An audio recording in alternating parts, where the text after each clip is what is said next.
नमस्कार दोस्तों, swing trader channel में आप लोगों का स्वागत है। तो जैसा कि मेरा सीरीज चल रहा है निफ्टी 50 का, उसमें फिर हम आ जाते हैं अपने सीरीज वाइज अपने अल्फ़ाबेटिकली में। तो आज जो हमारा नंबर है वो है कोल इंडिया लिमिटेड का। तो कोल इंडिया लिमिटेड का full technical analysis and fundamental analysis आज हम करेंगे।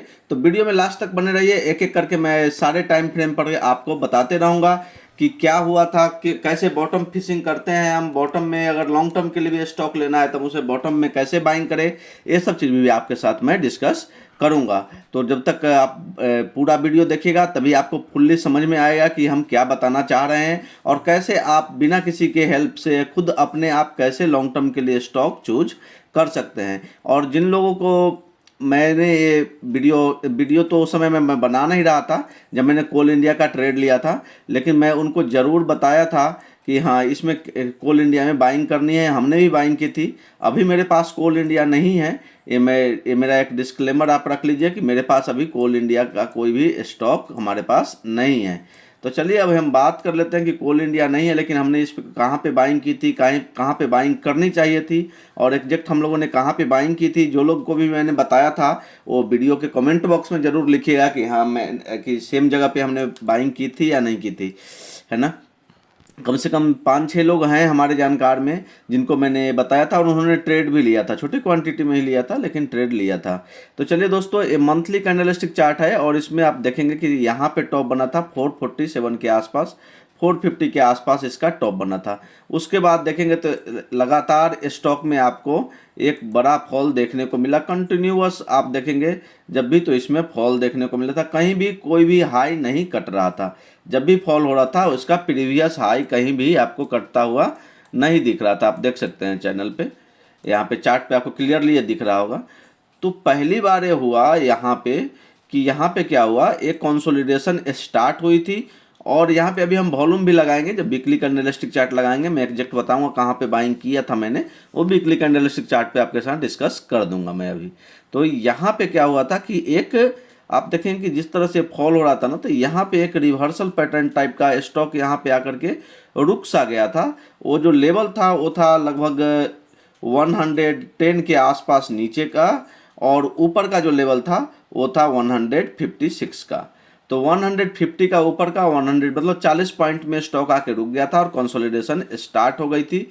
और यहाँ पे वॉल्यूम भी बहुत हाई थी। वॉल्यूम का भी हम बात करेंगे लेकिन अभी थोड़ी देर बाद। तो चलिए अभी देखते हैं क्या हो रहा है। अब यहाँ पे क्या हुआ, इस पॉइंट पे हमें रिवर्सल पैटर्न दिख गया था और उसके बाद से हमें लगा था कि ये जो डाउन ट्रेंड चल रहा था स्टॉक का, कोल इंडिया का, वो यहाँ से रिवर्सल हो गया। मतलब 140 का जो लेवल था वहाँ से एक रिवर्सल बना था कोल इंडिया में और वहीं से स्टॉक ऊपर की ओर अभी आप देख सकते हैं कि जा रहा है। अभी इस पॉइंट, ये जो पॉइंट है ये हमारे लिए एक रेजिस्टेंस का पॉइंट है। 310 का जो लेवल है वो हमारे लिए रेजिस्टेंस का काम करेगा अभी। तो अभी हमें यहाँ पे कोई भी बाइंग अपॉर्चुनिटी हमें नहीं दिख रही क्योंकि स्टॉक में बहुत ज़्यादा मोमेंटम आ गया है मंथली पे। तो हम देखें कि करेक्शन में कहाँ पे मिल पाता है। अगर 250 260 के आसपास कहीं मिलता है तो मंथली पे हमें दिख रहा है कि यहाँ पे बाइंग अपॉर्चुनिटी यहाँ पे 250 260 के बीच में एक अच्छी बाइंग अपॉर्चुनिटी होगी कोल इंडिया को पोर्टफोलियो में लॉन्ग टर्म के लिए रखने के लिए। तो चलिए अब देखते हैं वीकली कैंडलस्टिक चार्ट। तो आपके सामने वीकली कैंडलस्टिक चार्ट ओपन हो गया है और जैसा कि मैं आप लोगों को बता रहा था, अब स्क्रीन क्लीन करना बहुत ज़रूरी है। लेकिन चलिए मैं ज़्यादा क्लीन नहीं करता हूँ क्योंकि इसमें हमें दिख जाएगा। मैं कलर चेंज कर दूंगा तो आपको समझ में आ जाएगा। तो मैं यहाँ से रेड कलर ले लिया हूँ और अब आपको बताता हूँ कि मैंने कहाँ बाइंग अपॉर्चुनिटी देखी थी। तो इसके लिए मैं इसको कट कर देता हूँ और यहाँ से लगा देता हूँ मैं वॉल्यूम का चार्ट। तो वॉल्यूम के लिए आपको इंडिकेटर पे जाना है और वी टाइप करना है। वी टाइप करने के बाद वॉल्यूम पे क्लिक कर देना है। तो नीचे आप देखेंगे कि वॉल्यूम का बार चार्ट आपका लग जाएगा। तो आप यहाँ पे देखेंगे जब ये फॉल हो रही थी इसमें, तो ये लगातार कंटिन्यूसली फॉल हो रही थी और वॉल्यूम में भी ज़्यादा कुछ देखने को नहीं मिल रहा था, नॉर्मल फॉल हो रही थी। जब यहाँ पे काफ़ी तेज़ी के साथ फॉल होना शुरू हुआ तो यहाँ पे देखेंगे लोअर लेवल पे, आप अगर देखेंगे यहाँ पे इस पॉइंट पे, तो यहाँ पे वॉल्यूम भी हाई होती हुई आपको दिखेगी। तो काफ़ी हाई वॉल्यूम के साथ यहाँ पे कंसोलिडेशन हुआ था और हम लोगों ने जो बाइंग की थी वो 141 पे इसको ऐड किया था अपने पोर्टफोलियो में लॉन्ग टर्म के लिए।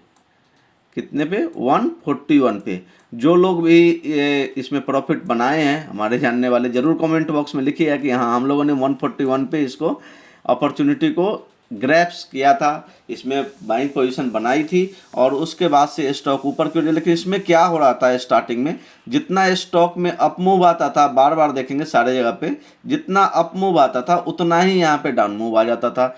तो ये बहुत ज़्यादा दिक्कत हो जाती थी कि हम लोगों ने प्रॉफिट बुक नहीं किया और निकल गए, प्रॉफिट बुक नहीं किया और फिर वहीं प्राइस आ गया। तो उस चक्कर में क्या हुआ, 200 के आसपास हम इसमें से एग्जिट हो गए थे, 200, हाँ 200 के आसपास इसमें हमने प्रॉफिट बुकिंग कर ली। उसके बाद से स्टॉक ने हमें मौका ही नहीं दिया। उसके बाद से आप देखेंगे तो उतना बड़ा करेक्शन कहीं नहीं हुआ, यहाँ पे टाइम वाइज करेक्शन आपको देखने को मिला, उसके बाद फिर से स्टॉक ऊपर। तो आइए अब देखते हैं डेली कैंडलस्टिक चार्ट में। तो ये आपके सामने अभी डेली कैंडलस्टिक चार्ट भी ओपन हो जाएगा और उसके बाद हम देखेंगे कि डेली में कहाँ पे अपॉर्चुनिटी मिलती है। और जैसे ही डेली कैंडलस्टिक चार्ट का हम एनालिसिस से इंड करेंगे उसके बाद हम आ जाएंगे अपना फंडामेंटल एनालिसिस पे। तो आइए ये देखते हैं डेली में। तो डेली में भी मोमेंटम अच्छा खासा आ गया है। हम चाहते हैं कि एक बार थोड़ा सा बड़ा प्राइस करेक्शन हो और हमें अगर 250 260 के आसपास मिल जाए तो काफ़ी अच्छा रहेगा, क्योंकि ये चल चुका है स्टॉक चल जाने के बाद अगर मान लीजिए हम 300 के आसपास इंटर करते हैं, अगर वो 250 आ जाएगा तो हमारा बहुत बड़ा लॉस हो जाएगा। लेकिन ये बहुत ही ट्रेंडिंग है और सारे जो PSU जो स्टॉक्स है, चाहे वो PSU बैंक हो या अदर स्टॉक हो, सब में मोमेंटम ऊपर की ओर काफ़ी अच्छा दिख रहा है, सब स्ट्रॉन्ग हमें दिख रहे हैं। तो दोस्तों थोड़ा सा वेट एंड वॉच का है, इसमें अगर हमें लॉन्ग टर्म के लिए पोजीशन बनाना है तो 250 260 का जो लेवल होगा वो हमारे लिए बहुत ही इंपॉर्टेंट लेवल होगा। वहाँ पे अगर किसी कारण से, किसी न्यूज बेस से कभी भी प्राइस नीचे आता है तो हमें बाइंग अपॉर्चुनिटी ही देखनी है। लेकिन ऐसा नहीं है कि अब यहाँ पे जाकर के हम इसको सेल कर देंगे, ये तो बिल्कुल भी नहीं करना है। जब भी स्टॉक बुलिश है तो आप लेवल का वेट कीजिए, लेवल पे आने दीजिए, फिर आप बाइंग अपॉर्चुनिटी के लिए देखिए। तो चलिए दोस्तों, टेक्निकल में इतना ही था। फंडामेंटल हम देख लेते हैं। तो फंडामेंटल हम ओपन कर दिए हैं कोल इंडिया का और अब देखते हैं कि प्राइस क्या चल रहा था इसका। तो प्राइस देखेंगे तो आ जाइए आप प्राइस पे। तो प्राइस को हम देख रहे हैं तो ये 307 रुपये 80 पैसा पे क्लोजिंग हुई है। इसकी डिलीवरी परसेंटेज वही 30 to 40% के बीच में है लगातार।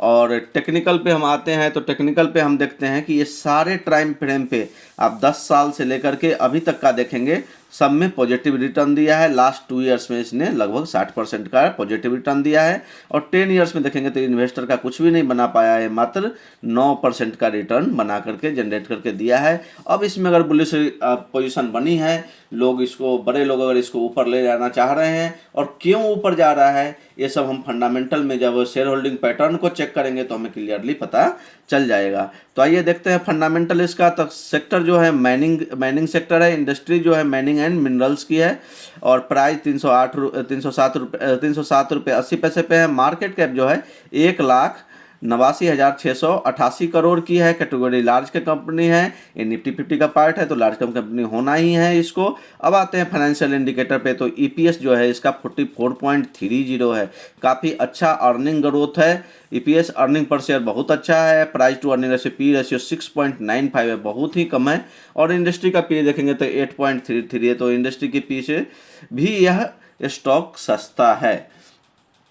बुक वैल्यू देखेंगे तो 105.81 है, प्राइस टू बुक वैल्यू 2.91 है, लगभग 3 का मल्टीपल इसे मिल रहा है। डिविडेंड टिल देखेंगे 7.88 है, जो कि बहुत ही अच्छा डिविडेंड टिल है, बहुत अच्छा डिविडेंड कंपनी ये देती है। नंबर ऑफ शेयर सब्सक्राइब जो है 616 करोड़ 27 लाख शेयर है, फेस वैल्यू 10 रुपये का है। आइए देखते हैं फाइनेंशियल में। फाइनेंशियल में देखेंगे तो लगातार कंपनी की फाइनेंशियल ऊपर की ओर जा रही है। अब मेन जो होता है हमारा शेयर होल्डिंग पैटर्न, बहुत ही, अगर स्टॉक को मूव करना है तो प्रमोटर की होल्डिंग, FII की होल्डिंग, DII की होल्डिंग कांस्टेंट होनी चाहिए या तो बढ़नी चाहिए। तो आप देखेंगे प्रमोटर की होल्डिंग 63.13 है, जो कि कांस्टेंट है लास्ट 1 ईयर से।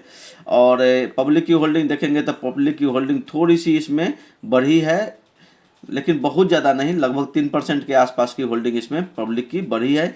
FII की होल्डिंग थोड़ी सी अगर क्वार्टर एंड क्वार्टर करेंगे तो घटी है, और ईयरली बेसिस पे देखेंगे तो इसमें भी बढ़ोतरी देखने को मिली है। DII की होल्डिंग काफ़ी ज़्यादा बढ़ा है, 2% के आसपास होल्डिंग बढ़ाई है DII ने, 24.16 हो गया है। और नॉन इंस्टीट्यूशन की होल्डिंग जो है वो मात्र 4.9 है, मतलब 5% से भी कम है। इसमें भी बड़े इन्वेस्टर होंगे जिनका 1% से कम की होल्डिंग होगी, वो भी इसमें होंगे। तो बहुत इसी कारण, यही एक मेन कारण हमें दिख रहा है कि नॉन इंस्टीट्यूशन की होल्डिंग में बहुत कम है। इस कारण से स्टॉक में क्या है, ऊपर की ओर मोमेंटम बहुत ज़्यादा हो रहा है, और स्टॉक अभी भी लग रहा है हमें कि अच्छा परफॉर्म करेगा। चलिए म्यूचुअल फंड देख लेते हैं, म्यूचुअल फंड कौन कौन से हैं। तो ये सब आप देख सकते हैं, पारस्परिक ने भी इसे एक काफ़ी अच्छे क्वांटिटी में होल्ड करके रखा है, बाई करके रखा है। और भी सारे सब आप देख सकते हैं, सारे SBI का आर्बिट्रेज अपॉर्चुनिटी फंड भी है, ये सब भी इनमें इन्वेस्टेड है।